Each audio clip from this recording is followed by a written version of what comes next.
Father plus mother একসাথে এটাকে বলা হয়ে থাকে কি? এটা কিন্তু আমরা কম বেশি সবাই জানি, parents.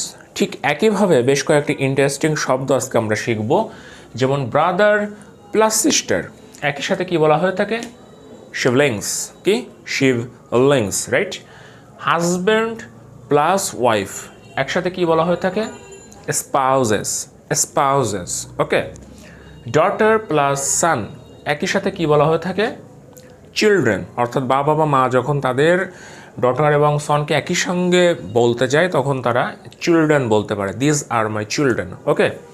Family alive before you অর্থাৎ আপনার পূর্বপুরুষদের বোঝানো হচ্ছে, তাদেরকে কি বলা হয়ে থাকে? অ্যানসেস্টর্স। এটাও আমরা মোটামুটি কম বেশি পরিচিত, ancestors. But last of all, family alive after you আপনার পরবর্তী প্রজন্ম যারা আসবে তাদেরকে কি বলা হয়ে থাকে? Let's see, descendants, okay. Thank you.